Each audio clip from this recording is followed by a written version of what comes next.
बहुत समय पहले की बात है। एक गांव में हरीराम अपनी पत्नी विमला और अपने एक बेटे सोहन के साथ रहता था। उनके पास कुछ कपड़े और एक टूटी सी झोपड़ी थी जिसमें वे रहते थे। उसके अलावा 100 जानवर थे। सोहन जब छोटा था तभी उसके पिता हरीराम का देहांत हो गया। उसके जाने के बाद अब सोहन को ही उन जानवरों की देखभाल करनी पड़ती थी। सोहन की माँ घर में रहकर खाना बनाती थी, पर कुछ साल बाद उसकी माँ भी चल बसी और अब सोहन अपने माता पिता के छोड़े हुए 100 जानवरों के साथ अकेला रह गया। कुछ साल बीते तो उसे लगा कि अब उसे शादी कर लेनी चाहिए। वह अपने मित्रों के पास गया और उन्हें अपने इस फैसले के बारे में बताया।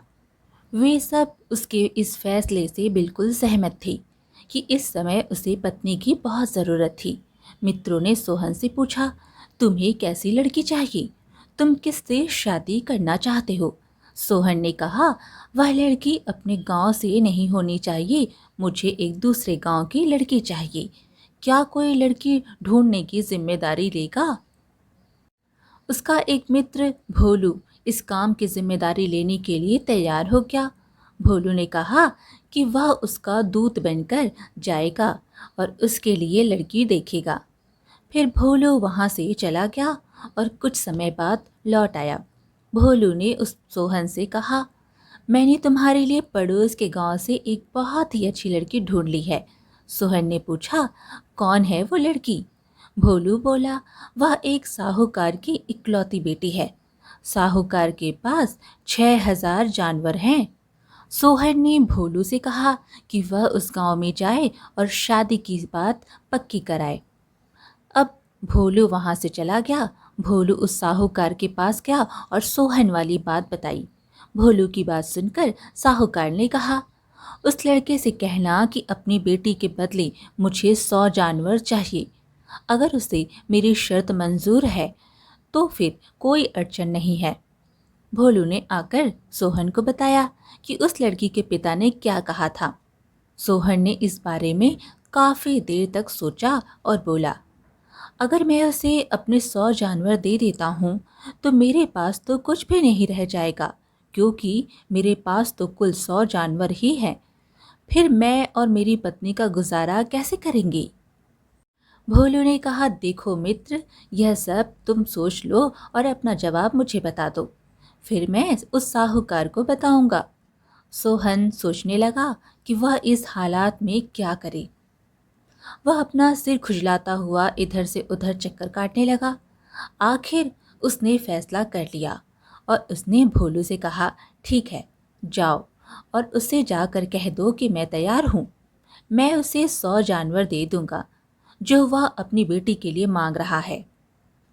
उसके बाद भोलू साहूकार के पास गया और उन दोनों की मुलाकात का इंतजाम किया गया। सोहन ने अपनी होने वाली दुल्हन को देखा। उसे लड़की बहुत सुंदर लगी तो उसने उसके पिता से शादी की शर्तें तय की।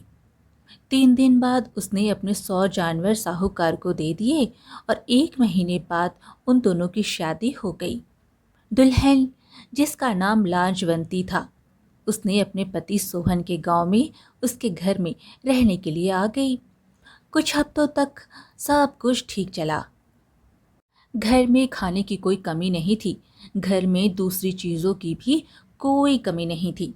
पर जल्द ही घर में खाने का सामान खत्म होने लगा। तो सोहन अपनी पत्नी लाजवंती से बोला, सुनो, हम लोग गरीब हैं। मेरी पूरी संपत्ति तो वही मेरे जानवर थी। मैं गायों को दूहता था और बैलों से खेत जोतता था। मैंने अपने सारे जानवर तुम्हें पाने के लिए दे दिए, पर अब मेरे पास कुछ नहीं है। मेरे पास एक ही रास्ता है कि मैं अपने पड़ोसियों के पास जाऊं और उनके लिए काम करूं। मुझे बहुत छोटे और बहुत थकाने वाले काम करने पड़ेंगे, पर उस काम को करने से जो कुछ मैं कमाऊंगा उससे हमारे पास कम से कम खाने के लिए तो कुछ होगा। लाजवंती ने उसके आगे सिर हाँ में झुकाया, पर वह बोली कुछ नहीं। अब वह सोहन हर सुबह अपने पड़ोसियों के घर जाता और थोड़े से दूध और एक थैली अनाज के बदले में उनकी मजदूरी करता। कभी वह उनकी गाय दूहता, कभी वह उनकी लकड़ियां काटता, कभी वह उनकी छत ठीक करता, तो कभी वह उन स्त्रियों के लिए नदी से पानी लाकर देता, घर में जो अकेली खाना बनाने के लिए रह जाती। पर इन सब कामों के लिए वे सब उसे बहुत कम पैसे देते। इस बीच गांव के एक बहुत अमीर सेठ के एक सुंदर लड़के ने लाजवंती को गांव में देखा तो उस पर मोहित हो गया, और वह रोज जब सोहन काम पर चला जाता तो वह लड़का लाजवंती के घर के आसपास घूमता रहता ताकि वह उससे कुछ बातें कर सके। लाजवंती ने भी उसे यह दिखाया कि जैसे उसमें कुछ गलत नहीं था, पर वह इसके बारे में अपने पति सोहन से कुछ नहीं कह सकी, क्योंकि उसे लगा कि इससे उसका पति घर पर ठहर जाएगा और जो थोड़ा बहुत काम उसे मिलता है वह भी नहीं मिलेगा। इससे जो थोड़ी बहुत कमाई होती है वह भी नहीं होगी और उन्हें खाना भी नसीब नहीं होगा। लाजवंती की शादी हुई करीब करीब 6 महीने बीत गए तो साहूकार ने सोचा कि वह अपनी बेटी और दामाद को देख कर आए कि वे कैसे हैं। तो बिना बताए ही साहूकार उनसे मिलने के लिए चल पड़ा। जब वह अपने दामाद सोहन के घर पहुंचा तो उसने उसके घर का दरवाज़ा खटखटाया। उसकी बेटी लाजवंती ने दरवाज़ा खोला। उसने अपने पिता को अंदर बुलाया और उन्हें आराम से बिठाया। उसने उन्हें ताज़े फल खाने को दिए। साहूकार बोला, तो मेरी बेटी, तुम कैसी हो? क्या तुम अपने पति के साथ खुश हो? उसने कुछ हिचकिचाते हुए कहा, जी पिताजी। पर वह अपना दुख छिपाने पर भी नहीं छिपा सकी।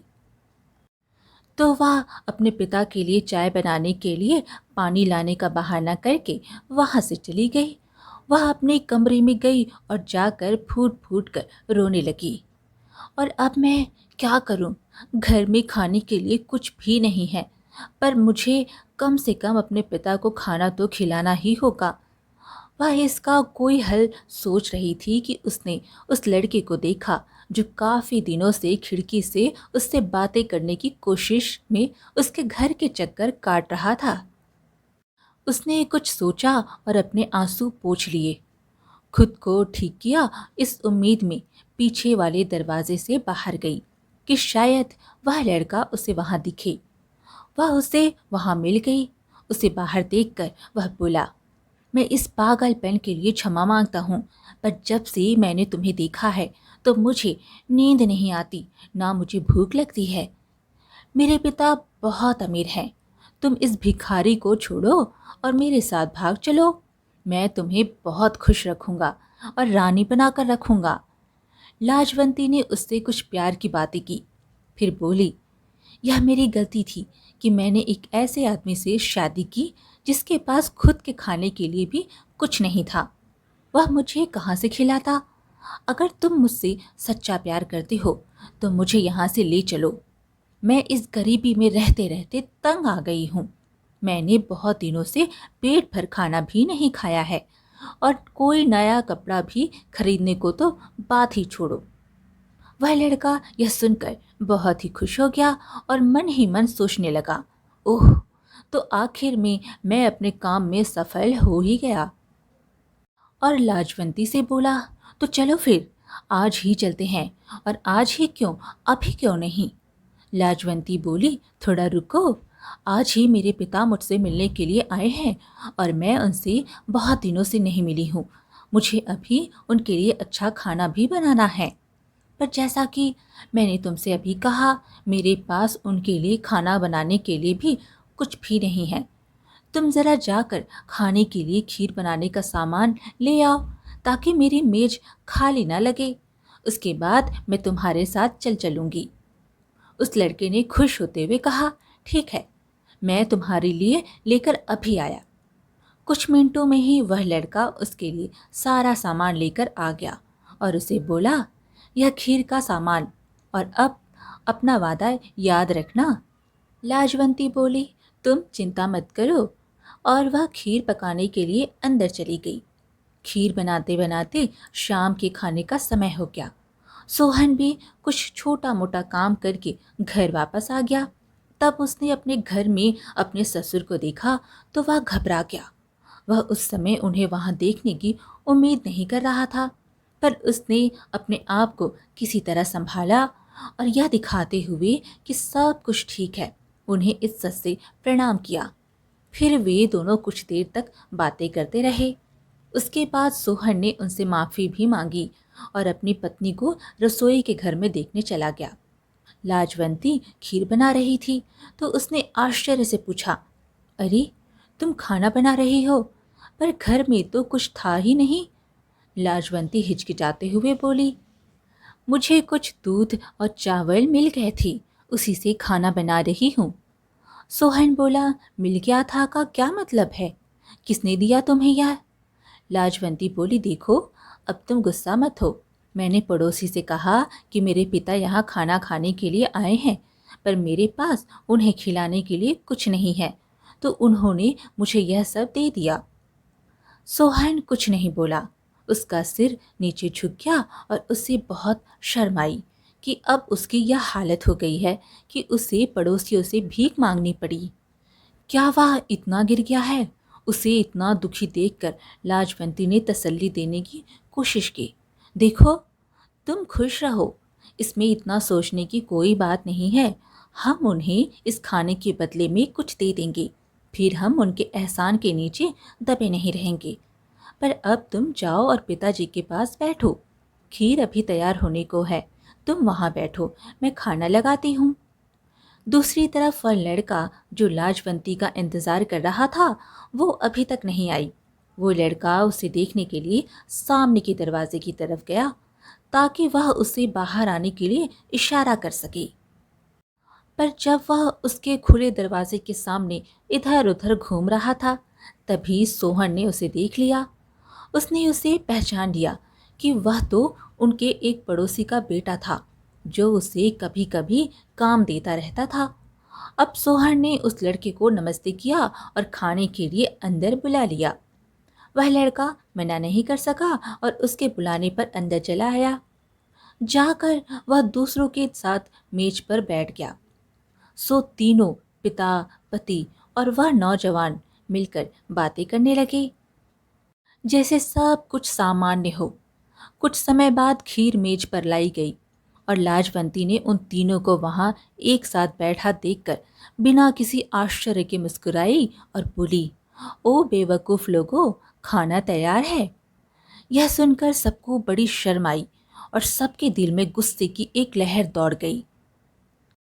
अपनी बेटी के शब्दों के बाद साहूकार ने सबसे पहले खामोशी तोड़ी और कहा, तुमने मुझे बेवकूफ क्यों कहा?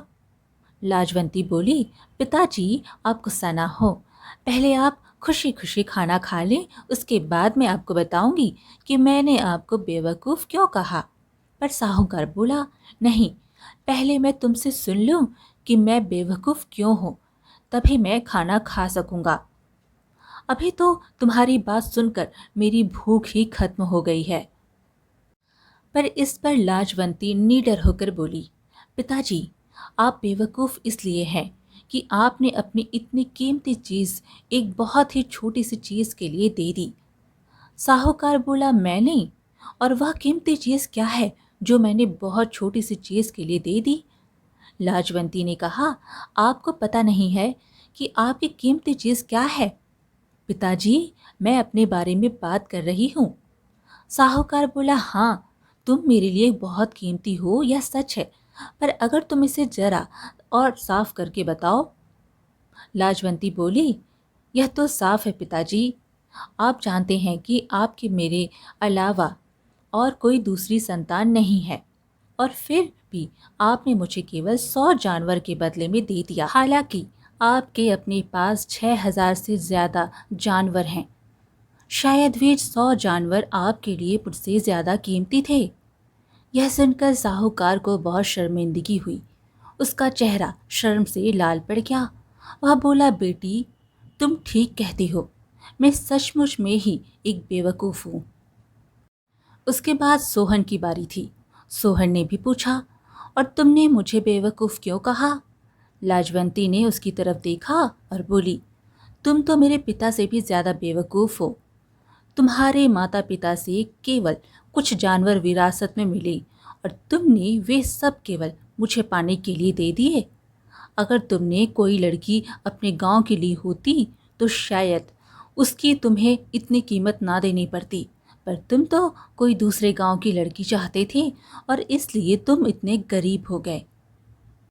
इतना ही नहीं, तुमने तो मुझे भी गरीब बना दिया, क्योंकि हमारे पास इतना खाना भी नहीं कि हम हर रोज़ पेट भर कर खाना खा सकें। अगर तुमने कुछ जानवर भी अपने पास रख लिए होते तो तुम आज पड़ोसियों के घर में काम नहीं कर रहे होते। लाजवंती की बात सुनकर सोहन को यह मानना ही पड़ा कि उसकी पत्नी ठीक कह रही थी। वह वाकई अपने ससुर से भी ज्यादा बेवकूफ था। अब बारी थी उस लड़के की जो उसे ले जाना चाहता था। जानना चाहता था कि वह बेवकूफ क्यों है। लाजवंती बोली, तुम तो मेरे पिता और पति दोनों की बेवकूफियों को मिलाकर उनसे भी ज्यादा बेवकूफ हो। यह मैं यकीन के साथ कह सकती हूँ। उस लड़के ने पूछा, इसका क्या मतलब है? तुम तो खीर के सामान के बदले में वह चीज लेना चाहते थे जिसे उसके पिता ने 100 जानवर लेकर दी थी और उसके पति ने 100 जानवर देकर हासिल की थी। क्या तुम मेरे पिता और पति दोनों से ज्यादा बेवकूफ नहीं हो? वह लड़का भी शर्म और डर से लाल पड़ गया। उसने सोचा कि उसके लिए अब यही अच्छा है कि इससे पहले कि बात और आगे बढ़े और उस लाजवंती का पति उसे मारे, उसको अब यहाँ से चले जाना चाहिए। और वह वहाँ से उठकर चला गया। उधर साहूकार अपने गांव चला गया, पर वहां जाकर उसने तुरंत ही अपने दामाद के 100 जानवर वापस कर दिए और उसको उसे माफ करने के लिए ऊपर से 200 जानवर और दे दिए। उसके बाद से सोहन और लाजवंती दोनों अब खुशहाल जीवन जीने लगे। आज की कहानी यहीं पर समाप्त हुई। फिर मिलेंगे एक और कहानी के साथ। कहानी पसंद आए तो लाइक शेयर ज़रूर करें और चैनल को सब्सक्राइब करना बिल्कुल ना भूलें। धन्यवाद।